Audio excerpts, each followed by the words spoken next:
Hello दोस्तों, दर्द भरी हिंदी कहानियाँ में आप सभी का बहुत बहुत स्वागत है। आगे बढ़ने से पहले यदि आपको यह कहानी पसंद आए तो प्लीज़ वीडियो को लाइक करें, शेयर करें और हमारे चैनल को सब्सक्राइब करना ना भूलें। तो चलिए बिना देर के हुए कहानी की शुरुआत करते हैं।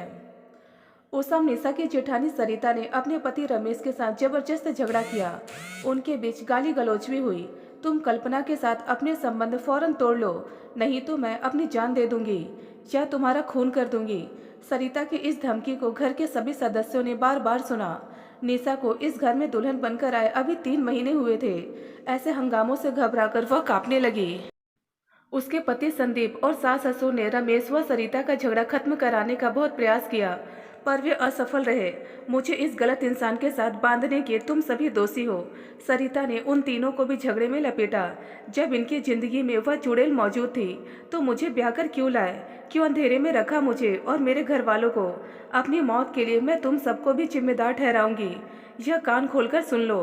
सरिता के इस आखिरी वाक्य ने निशा के पैरों तले जमीन खिसका दी। संदीप के कमरे में आते ही वह उससे लिपटकर रोने लगी और फिर बोली, मुझे यहाँ बहुत डर लगने लगा है। प्लीज मुझे कुछ समय के लिए अपने मम्मी पापा के पास जाने दो। भाभी इस वक्त बहुत नाराज है। तुम चली जाओगी तो पूरे घर में अफरा तफरी मच जाएगी। अभी तुम्हारा मायके जाना ठीक नहीं रहेगा। संदीप ने उसे प्यार से समझाया, मैं यहाँ रही तो मेरी तबीयत बहुत बिगड़ जाएगी। जब तुमसे कोई कुछ कह नहीं रहा है तो तुम क्यों डरती हो। संदीप नाराज हो उठा। निशा कोई जवाब न देकर फिर रोने लगी। उसके रोते बिलखते चेहरे को देखकर संदीप परेशान हो गया। हार कर वह कुछ दिनों के लिए निशा को मायके छोड़ाने को राजी हो गया। उसी रात सरिता ने अपने ससुर की नींद की गोलियां खाकर आत्महत्या करने की कोशिश की। उसे ऐसा करते रमेश ने देख लिया। उसने फौरन नमक पानी का घोल पिलाकर सरिता को उल्टियां कराई। उसकी जान का खतरा तो टल गया, पर घर के सभी सदस्यों के चेहरों पर हवाइयां उड़ने लगी। डरी सहमी निशा ने तो संदीप के साथ मायके जाने का इंतजार भी नहीं किया। उसने अपने पिता को फोन पर सारा मामला बताया तो वे सुबह सुबह खुद ही उसे लेने आ पहुंचे। निशा के मायके जाने के बाद के लिए अपने माता पिता से इजाजत लेना संदीप के लिए बड़ा मुश्किल काम साबित हुआ। इस वक्त उसकी जरूरत जहाँ है, तब तो उसे मायके क्यों भेज रहा है। अपने पिता के इस सवाल का संदीप के पास कोई ठीक से जवाब नहीं था। मैं उसे 2-3 दिन में वापस ले आऊंगा। अभी उसे जाने दे। संदीप के इस मांग को उसके माता पिता ने बड़ी मुश्किल से स्वीकार किया।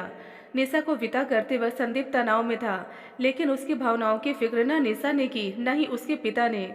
निशा के पिता तो गुस्से में थे। किसी से भी ठीक तरह से बोले बिना वे अपनी बेटी को लेकर चले गए।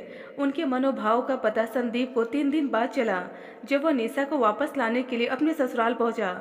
निशा की मां नीलिमा ने संदीप से कहा, हमने बहुत लाड प्यार से पाला था अपनी निशा को, इसलिए तुम्हारे घर के खराब माहौल ने उसे डरा दिया। निशा के पिता महेंद्र तो एकदम गुस्से से फट पड़े। अरे मारपीट गाली गलौज करना सभ्य आदमियों की निशानी नहीं। तुम्हारे घर में न आपसी प्रेम है न इज्जत। मेरी गुड़िया तो डर के कारण मर जाएगी वहाँ। पापा, निशा को मेरे घर के सभी लोग बहुत प्यार करते हैं। उसे डरने घबराने की कोई ज़रूरत नहीं है। संदीप ने दबे स्वर में अपनी बात कही। यह कैसा प्यार है तुम्हारी भाभी का, जो कल को तुम्हारी व मेरी बेटी के हाथों में हथकड़ियाँ पहनवा देगा। पापा, गुस्से में इंसान बहुत कुछ कह जाता है। सरिता भाभी को भी निशा बहुत पसंद है। वे इसका बुरा कभी नहीं चाहेंगी। देखो संदीप, जो इंसान आत्महत्या करने की नासमझी कर सकता है, उसे संतुलित व्यवहार की हम कैसे उम्मीद करें। पापा, हम सब मिलकर भैया भाभी को प्यार से समझाएंगे। हमारे प्रयासों से समस्या जल्दी हल हो जाएगी। मुझे ऐसा नहीं लगता। मैं नहीं चाहता कि मेरी बेटी की खुशियाँ तुम्हारे भैया भाभी की कभी समझदार बनने की उम्मीद पर आश्रित रहे। फिर आप ही बताएं कि आप सब क्या चाहते हैं। संदीप ने पूछा। इस समस्या का समाधान यही है कि तुम और निशा अलग रहने लगो। भावी मुसीबतों से बचने का और कोई रास्ता नहीं है। महेंद्र जी ने गंभीर लहजे में अपनी राय दी। मुझे पता था कि देर सेवर आप यह रास्ता मुझे जरूर सुझाएंगे, लेकिन मेरी एक बात आप सब ध्यान से सुन ले। मैं संयुक्त परिवार में रहना चाहता हूँ और रहूँगा। निशा को उसी घर में लौटना होगा। संदीप का चेहरा कठोर हो गया। मुझे सचमुच वहाँ बहुत डर लगता है। निशा ने सहमे हुए अपने मन की बात कही। न ठीक से नींद आती है न कुछ खाया जाता है। मैं वहाँ लौटना नहीं चाहती हूँ। निशा, तुम्हें जीवन भर मेरे साथ कदम से कदम मिलाकर चलना चाहिए। अपने माता पिता की बातों में आने के बजाय मेरी इच्छाएं और भावनाओं को ध्यान में रखकर काम करना चाहिए। मुझे ही नहीं, पूरे घर को तुम्हारी इस वक्त बहुत ज़रूरत है। प्लीज मेरे साथ चलो। संदीप भावुक हो उठा। अपनी आदत के अनुरूप निशा कुछ कहने सुनने के बजाय रोने लगी। नीलिमा उसे चुप कराने लगी। महेंद्र जी सिर झुकाकर खामोश बैठ गए। संदीप को वहां अपना हमदर्द या शुभ चिंतक कोई नहीं लगा। कुछ देर बाद निशा अपनी माँ के साथ अंदर वाले कमरे में चली गई। संदीप के साथ महेंद्र जी की ज्यादा बातें नहीं हो सकी। तुम मेरे प्रस्ताव पर ठंडे दिमाग से सोच विचार करना। संदीप, अभी निशा की बिगड़ी हालत तुमसे छिपी नहीं है। उसे यहाँ कुछ दिन और रहने दो। महेंद्र जी की इस पेशकश को सुन संदीप अपने घर अकेला ही लौट गया। निशा को वापस न लाने के कारण संदीप को अपने माता पिता से भी जली कटी बातें सुनने को मिली। गुस्से से भरे संदीप के पिता ने अपने समधी से फोन पर बातें की। वे उन्हें खरी खोटी सुनाने से नहीं चुके। भाई साहब, हम पर गुस्सा होने के बजाय अपने घर का माहौल सुधारिए। महेंद्र जी ने तीखे स्वर में प्रतिक्रिया व्यक्त की। निशा को आदत नहीं है गलत माहौल में रहने की। हमने कभी सोचा भी नहीं था कि वह ससुराल में इतनी ज्यादा डरी सहमी और दुखी रहेगी। महेंद्र जी, समस्या हर घर में आती जाती रहती है। मेरी समझ से आप निशा को हमारे इस कठिनाई के समय में अपने घर पर रखकर भारी भूल कर रहे हैं। इस वक्त उसे जहां रखना हमारी मजबूरी है भाई साहब। जब आपके घर की समस्या सुलझ जाएगी तो मैं खुद उसे छोड़ जाऊंगा। देखिए, लड़की के माता पिता उसके ससुराल के मसलों में अपनी टांग अड़ाए, मैं इसे गलत मानता हूँ। भाई साहब, बेटी के सुख दुख को नजरअंदाज करना भी उसके माता पिता के लिए संभव नहीं होता। इस बात पर संदीप के पिता ने झटके से फोन काट दिया। उन्हें अपने समधी का व्यवहार मूर्खतापूर्ण और गलत लगा। अपना गुस्सा कम करने को वे कुछ देर के लिए बाहर घूमने चले गए। सरिता ने नींद की गोलियां खाकर आत्महत्या करने की कोशिश की। यह बात किसी तरह उसके मायके वालों को भी मालूम पड़ गई। उसके दोनों बड़े भाई रमेश से झगड़ने का मूड बनाकर मिलने आए। उनके दबाव के साथ साथ रमेश पर अपने घर वालों का दबाव अलग से पड़ ही रहा था। सभी उस पर कल्पना से संबंध समाप्त कर लेने के लिए जोर डाल रहे थे।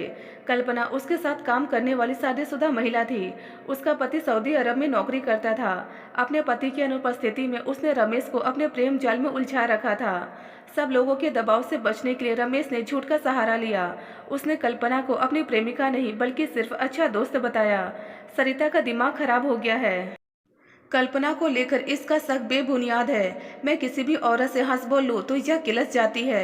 इसने तो आत्महत्या करने का नाटक भर किया है। लेकिन मैं किसी दिन तंग आकर जरूर रेलगाड़ी के नीचे कट मरूंगा। उन सबके बीच कहासुनी बहुत हुई, मगर समस्या का कोई पुख्ता हल नहीं निकल सका। संदीप की नाराजगी के चलते निशा ही उसे रोज फोन करती। बातें करते हुए उसे अपने पति की आवाज में खिंचाव और तनाव साफ महसूस होता। वह इस कारण वापस ससुराल लौट भी जाती, पर महेंद्र और नीलिमा ने उसे ऐसा करने की इजाजत नहीं दी। वहां के संयुक्त परिवार में तुम कभी पनप नहीं पाओगी निशा, महेंद्र जी ने उसे समझाया। अपने भैया भाभी के झगड़ों वह तुम्हारे यहाँ रहने से परेशान होकर संदीप जरूर अलग रहने का फैसला कर लेगा। तेरे पास पैसा अपनी गृहस्थी अलग बसा लेने के बाद ही जुड़ सकेगा बेटी। नीलिमा ने भी अपनी आप बीती सुनाकर निशा को समझाया कि इस वक्त उसका ससुराल में न लौटना ही उसके भावी हित में है। एक रात फोन पर बातें करते हुए संदीप ने कुछ उत्तेजित लहजे में निशा से कहा, कल सुबह 11 बजे तुम मुझे नेहरू पार्क के पास में मिलो। हम दोनों कल्पना से मिलने चलेंगे। हम उस औरत से मिलने जाएंगे, पर क्यों? निशा चौंकी। देखो, रमेश भैया पर उससे अलग होने की बात का मुझे कोई खास असर नहीं दिख रहा है। मेरी समझ से कल रविवार को तुम और मैं कल्पना की खबर लेकर आते हैं।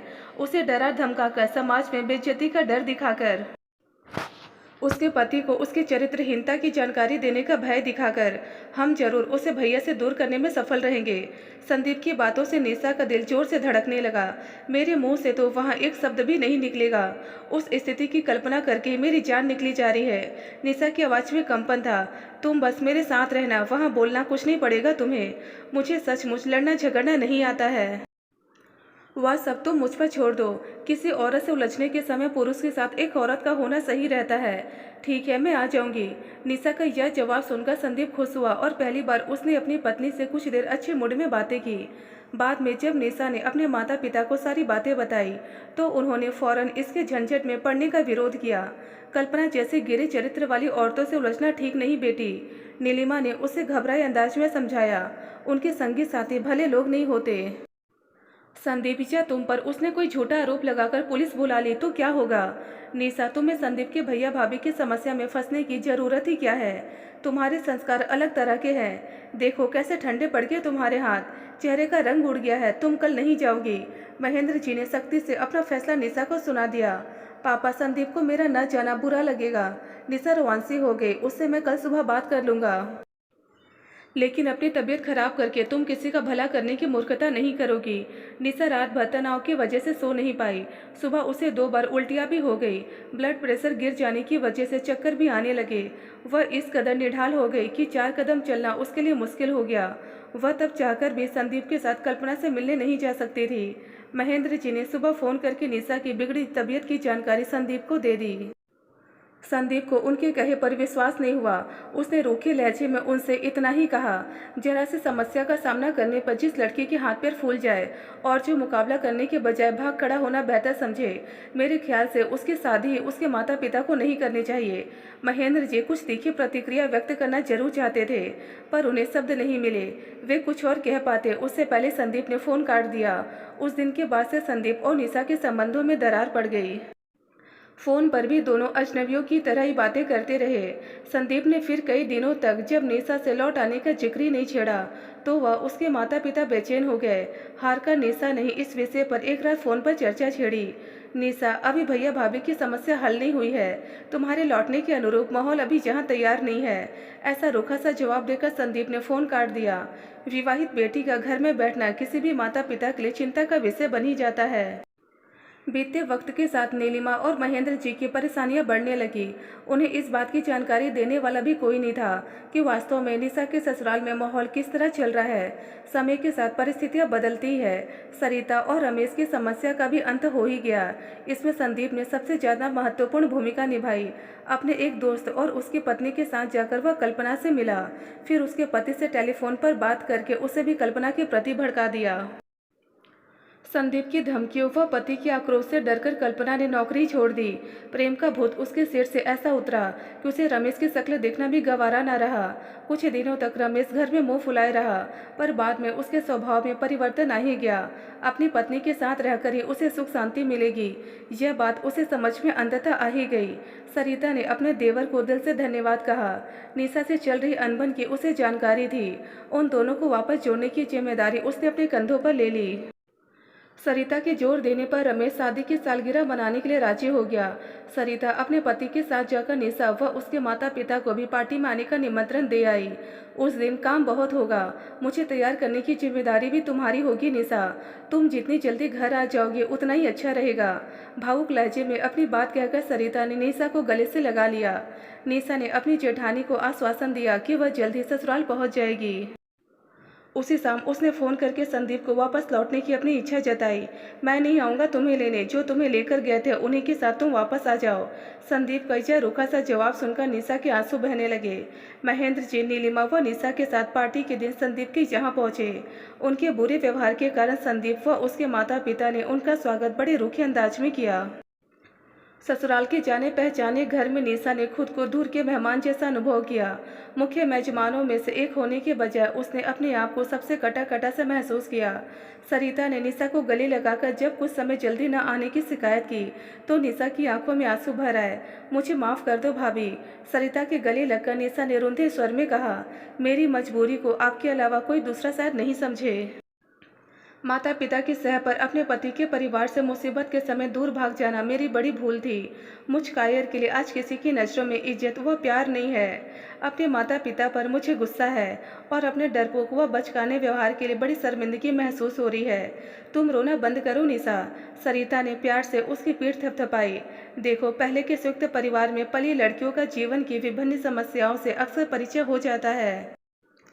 आजकल के माता पिता वैसी कठिन समस्याओं से अपने बच्चों को बचाकर रखते हैं। तुम अपनी अनुभवहीनता व डर के लिए न अपने माता पिता को दोष दो, न खुद को। मैं तुम्हें सबका प्यार व इज्जत दिलाऊंगी, यह मेरा वादा है। अब मुस्कुरा दो प्लीज़। सरिता के अपनेपन को महसूस करते हुए निशा राहत भरे भाव से मुस्कुरा उठी। तब सरिता ने इशारा कर संदीप को अपने पास बुलाया। उसने निशा का हाथ संदीप को पकड़ाकर भावुक लहजे में कहा, देवर जी, मेरी देवरानी निशा अपने माता पिता से मिले सुरक्षा कवच को तोड़कर आज सच्चे अर्थों में अपने पति के घर परिवार से जुड़ने को तैयार है। आज के दिन अपनी भाभी को उपहार के रूप में यह पक्का वादा नहीं दे सकते कि तुम दोनों आज जीवन हर हाल में एक दूसरे का साथ निभाओगे। निशा की आंखों से बह रहे आंसुओं को देख संदीप का सारा गुस्सा छूमंतर हो गया। मैं पक्का वादा करती हूँ भाभी। उसने झुककर जब निशा का हाथ चूमा तो वह पहले नई दुल्हन की तरह शर्माई और फिर उसका चेहरा गुलाब के फूल सा खिल उठा। दोस्तों यदि आपको यह कहानी पसंद आई तो प्लीज़ हमें कमेंट बॉक्स में कमेंट कर अपने विचार जरूर बताएं। ढेरों पारिवारिक और शिक्षाप्रद कहानियाँ सुनने और पढ़ने के लिए हमारे चैनल दर्द भरी हिंदी कहानियाँ को जरूर सब्सक्राइब करें। धन्यवाद दोस्तों।